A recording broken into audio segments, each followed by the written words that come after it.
qadın və tarix mövzusunda çıxış etmək üçün növbəti qonağımızı səhnəyə dəvət edəcəyik. Söhbət yazıcı, publisist Akşin Yeniseydən gedir. Əminik ki, onu da bu səhnədə alqışlarla qarşılayacaqsınız.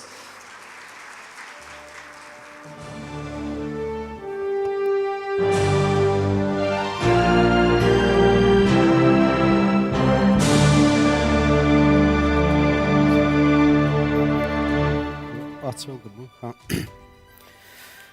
Xoş gördük əziz qadınlar, bəylər varsa bəylər, tədbir iştirakçıları.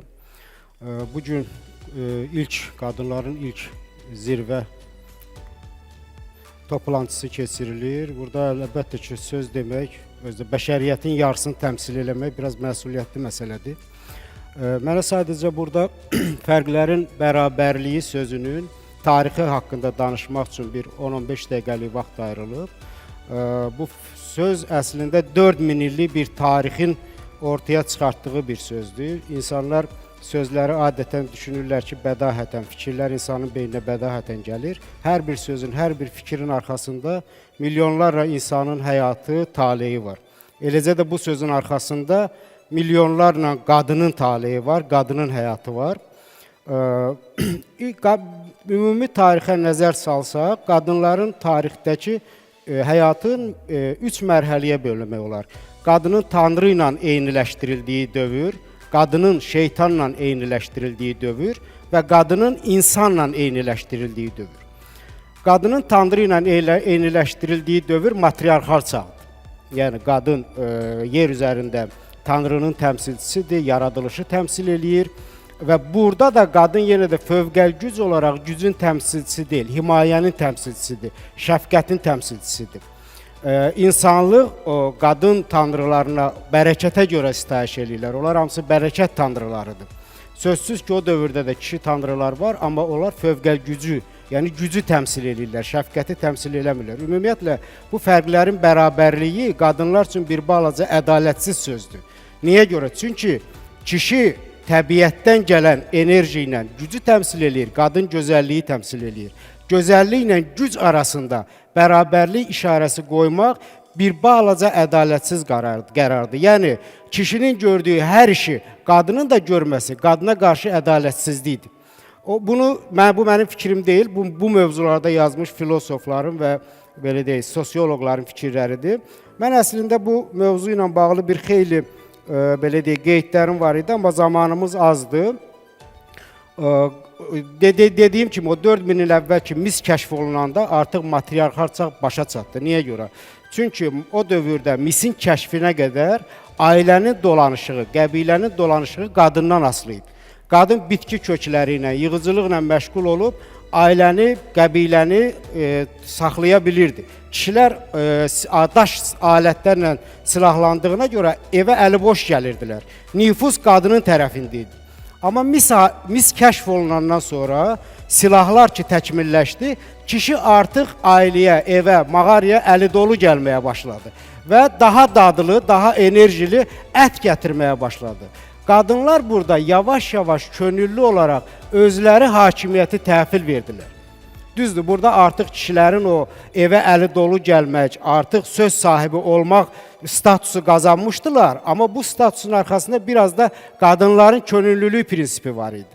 Ki artıq, belə deyək, onlar o qəbiləni, ailəni, insanlığı saxlamaq missiyasının kişinin öhdəsinə düşdüyünü dərk eləmişdilər. Amma bu 4000 il, belə deyək, bundan əvvəl baş vermiş bir hadisə idi. 4000 insanlıq 4000 il bundan əvvəl, 3500 il bundan əvvəl, yəni misin kəşfindən sonra kişi patriarxal dövrə keçəndə neynədi? Əslində qadının əlindən göylərdəki statusunu aldı. Yəni qadınlar o matriarxal dövrdə tanrıları, tanrıçaları, ana tanrıçaları təmsil eləyirdilər. Patriarxal dövrdə bunların hamısı aradan qalxdı. Bununla da ilahi o panteonda demokratik sistem də aradan qalxdı. Əslində matriarxal dövrdə, o çox tanrılıq dövründə demokratik bir panteon var idi. Orada ixtisaslaşmış tanrılar var idi və onlar hərəsi öz işi ilə məşğul idi. Amma patriarxal çağda artıq bircə dənə tanrı oldu və kişilər yalnız təpədə duran və gücü təmsil edən tanrını seçdilər. Buradan da o ilahi qadınların ilahi belə deyək hüquqları, statusları əllərindən alındığına görə kişilər bütün qadın kultun, matriarxal çağdan qalan bütün qadın kultun zədələməyə və aradan götürməyə başladılar. Məsələn, qədim Çində, o patriarxal dövrə keçid dövründə ümumiyyətlə qadınlara ad qoymurdular. Yəni qadın o qədər aşağılanmışdı ki, qadınları rəqəmlərlə çağırırdılar. 1, 2, 3 və bu şəkildə adlandırırdılar. Və yaxud məsələn, ərəbləri, indi İslam tarixini bilənlər, ərəb dövrünü özləri bilirlər, mən oraya toxunmaq istəmirəm. Və yaxud Avropada, İngiltərədə, məsələn, İngiltərədə 11-ci əsrə qədər hüquqən ərin öz arvadını satmaq hüququ var idi, 11-ci əsrə qədər. Xristianlığın özü, ümumiyyətlə bu qadının, belə deyək, qadın kultunun aşağılanması daha çox Hind Avesta məktəbindən gəlir. Hind Avesta məktəbində orada qadının iblislə eyniləşdirilməsi, iblisin belə deyək, övladların dünyaya gətirməsi mifologiyada, Hind Avesta mifologiyasında budur. Bu özündən sonraki mədəniyyətlərə də təsir göstərdi. Məsələn, xristianlıqda nəinki qadın, qadının doğduğu uşaq da günah içində lənətlənmiş hesab olunurdu. Bunu nə ilə əvəz edədilər? Kilsə yeni doğulan uşaqları vaftiz suyuna çəkirdi. Yəni, vaftiz suyunun mənası o idi ki, qadının doğduğu uşaqdan qadının lənətin yumaq. Yəni, bu dərəcədə qadına qarşı bir itələyici, qadını bir arxaya itələyən bir düşüncə formalaşdı, bir qlobal mentalitet formalaşdı. Əslində, bugün məsələn, bir çox filosoflar, bir çox fikir adamları deyirlər ki, dünyanın ən yaxşı aşpazları kişilərdirsə, ən yaxşı musiqiçiləri kişilərdirsə, ən yaxşı qadın işlərini görən kişilərdirsə, demək ki, burada qadının bir problemi var, qadının bir günahı var. Tamamilə yanlış bir düşüncədir. 4000 il ərzində istənilən kişini qadının qoyulduğu yerə qoysaydıq, o daha bəlkə də betər bir belə vəziyyətə düşərdi. Ona görə də o 4000 illik qadının məhkum olunduğu kişi müstəmləkəçiliyi, yəni bizim indi çağa qədər bu gəlib, hər bir kişi qadınla münasibətə girdikdə onu öz müstəmləkəsi kimi qəbul eləyir. Və müstəmləkəçilikdə bircə dənə şərtlərdən, əsas şərtlərdən biri odur. Həmən müstəmlək, bu xalqa da aiddir, insana da aiddir. O kifayət qədər dünya ilə əlaqələri, digər mədəniyyətlərlə, bilgilərlə əlaqələri məhdudlaşmalıdır ki, itaəti könüllü olsun. Yəni, burada artıq zorakılığa ehtiyac qalmasın. Ona görə də kişilər çox rahat şəkildə qadınları, belə deyək, ictimai dəyər yaratmaq hüququndan məhrum eləyiblər ki, bu bağlılıq, bu belə deyək, birgəlik könüllülük prinsipinə əsaslansın. Hətta bu günlərdə, məsələn, kişi-qadın münasibətlərində, ən çox bizim kimi ölkələrdə belə, bu mərhələlərə yeni başlayan ölkələrdə zorakılıq və qadın azadlığın bir-birindən əlaqələndirirlər və belə bir qiymət verirlər ki, Azərbaycanda qadınlar ona görə zorakılığa məruz qalırlar ki, qadın azadlıqları yoxdur. Tamamilə cəfəngiyatdır bu, belə bir fikir yoxdur. Məsələn, son illərin qadın zorakılığı ilə bağlı Fransanın statistikasına baxın, hər 2 gündən bir Fransada bir qadın öldürülür. Yəni, zorakılıq bunun kişi-qadın anlayışına, qadın azadlığına dəxli yoxdur. Bunun səbəbi ondan ibarətdir ki, mən indi burada qeyd eləmişəm bir neçə məsələni.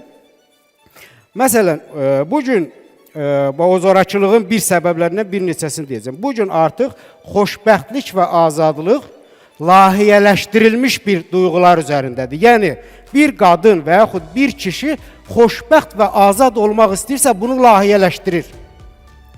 Layihələşmiş xoşbəxtlik və azadlıq mənəvi dəyər, mənəvi duyğular bəxş eləmir. Cismani üstünlüklər yaradır. Cismani üstünlüklərin olduğu dünyada zorakılıq mütləqdir. Orada ya öldürəcəksən, ya öləcəksən. Ona görə də bu zorakılığın səbəbi, dediyim bu sözümdən çıxış eləyibdir, yəni bu nəticəyə gəlir. Bu zorakılığın səbəbi ondadır ki, biz xoşbəxtliyimizi və azadlığımızı layihələşdirmişik.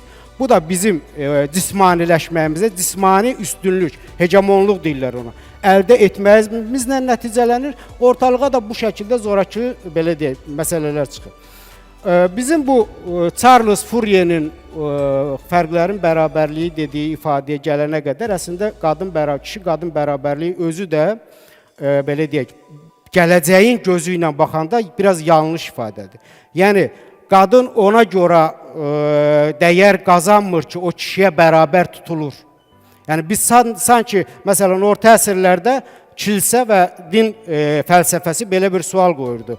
Qadın ümumiyyətlə insandırmı? Qadının ruhu varmı? Məsələn 400 il, 300 il dini fəlsəfə bu suala cavab axtarır. Və biz bu günləri deyirik ki, kişi-qadın bərabərliyi, yəni qadın kişiyə layiq olan, kişinin sahib olduğu bərabərliyi əldə edə bilərsə bir dəyər qazanacaq. Gələcək nəsillərdə bizi buna görə qınayacaqlar. Qadın özü özündə dəyəri olan bir varlıqdır. O kişiyə bərabər tutulduğuna görə dəyərli deyil. Ona görə bizim hətta bu gün müzakirə elədiyimiz bir mövzu fəlsəfənin gözü ilə baxsaq 50 ildən sonra, 100 ildən sonra bizim qınanacağımız mövzudur. Qadının ümumiyyətlə öz statusun, öz missiyasını özünə qaytarmaq lazımdır. Və burada mən bir şey də deyim, məsələn bu feminizm cərəyanı ki yarandı, bütün ideologiyalar kimi feminizmin də bir nəzəri feminizm var, bir praktik feminizm var. Nəzəri feminizmdə məsələ belə qoyulub ki, qadının həyatdakı, cəmiyyətdəki yerini özünə qaytarmaq. Amma praktik feminizmdə bunu təhrif elədilər. Qadın həyatdakı öz yerin yox, həyatdakı kişinin yerinə iddia eləyir. Problem burada ortalığa çıxır. Yəni qadın feminizmin, nəzəri feminizmin prinsipi budur ki, qadın həyatdakı öz yerin qazanmalıdır. Amma feminizmi ideoloji müdaxilələr, siyasi müdaxilələr gətirib elə bir şəkilə salıb ki, qadın istəyir ki, həyatdakı kişinin yerini zəbt eləsin. Ona görə də bu anlayışları, bu belə deyək, fikirləri düzgün qavramamağımız, düzgün anlamamağımız gətirib sosial həyatda problemlərə çıxardır. Mən daha bir qısa keçid eləyəcəm, çünki burada qeydlərim çoxdur. Bizim vaxtımız olmayacaq bunların hamısını danışmağa, çünki panellər səhv eləmirəmsə gecikir. Mən ona görə müasir dövrümüzə aid bir məsələni də vurğulayıb, xüsusilə bu qadınlar üçün lazımlı olan bir məsələdir. Ona görə mən bu azadlıq və xoşbəxtlik liberal cəmiyyətin, neoliberal cəmiyyətin istehlak mühiti yaratmaq üçün belə deyək, bir inanca, bir la ilaha illəllaha çevirdiyi bir çağırışa çevrilib. Ona görə də bugün bütün dünya miqyasında bu istehlakçı bazarı yaratmaqdan ötürü insanlar özlərin azadlığa və xoşbəxtliyə məcbur etməklə məşğuldular. Yəni hər bir fərd o yaradılmış o istehlak təlqin mühiti hər bir fərdi məcbur eləyir ki, azadlıq və xoşbəxtliyə özü məcbur eləsin, ehtiyacı olmasa belə. Yəni başqaları istəyir deyə biz də özümüzə nələrisə istəyirik. Hətta bəzən olur ki, istəmədiyimiz şeyləri istəyirik. Azadlığa və xoşbəxtliyə özü məcbur etmə, azadlıq və xoşbəxtlik gətirmir. Bu köləlik gətirir, bu bədbəxtlik gətirir.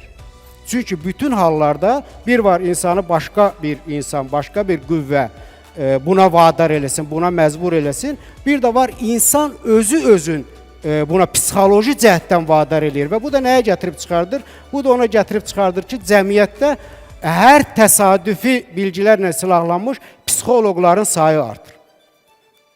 Çünki bu özünü azadlığa və xoşbəxt eləmə məcburiyyəti insanların psixologiyasını pozur və onlar başqa bir belə deyək, himayəyə sığınmaq, başqa bir gücə tapınmaq ehtiyacı hiss eləyirlər. Ona görə mən düşünürəm ki, biz bu günləri xoşbəxtlik və azadlıq çağırışının aləti olmamalıyıq. Bugün istər qadınlar olsun, istər kişilər olsun, bu bizim cəmiyyətə, tək bizim cəmiyyətə aid deyil, bütün dünyaya aid bir məsələdir ki, artıq insanları xoşbəxtliyin və azadlıq anlayışının alətinə çeviriblər. Ona görə də bu sahibkar, xüsusilə sahibkarlıq bir burjuva deməkdir, gələcəyin burjuvası deməkdir və bütün xalqların mədəniyyəti, bütün xalqların rifahı burjuvanın, belə deyək də, sahibkar elitanın düşüncələrinin hansı səviyyədə olmasından asılıdır. Əgər o düşüncələr doğrudan da cəmiyyətin fövqündədirsə, o düşüncələr doğrudan da dəyərləri, anlayışları, dövrün fəlsəfəsini düzgün dərk eləyə bilirlərsə, o burjuva, o sahibkar təbəqə öz cəmiyyətin də arxasıcan doğru və düzgün yola aparır.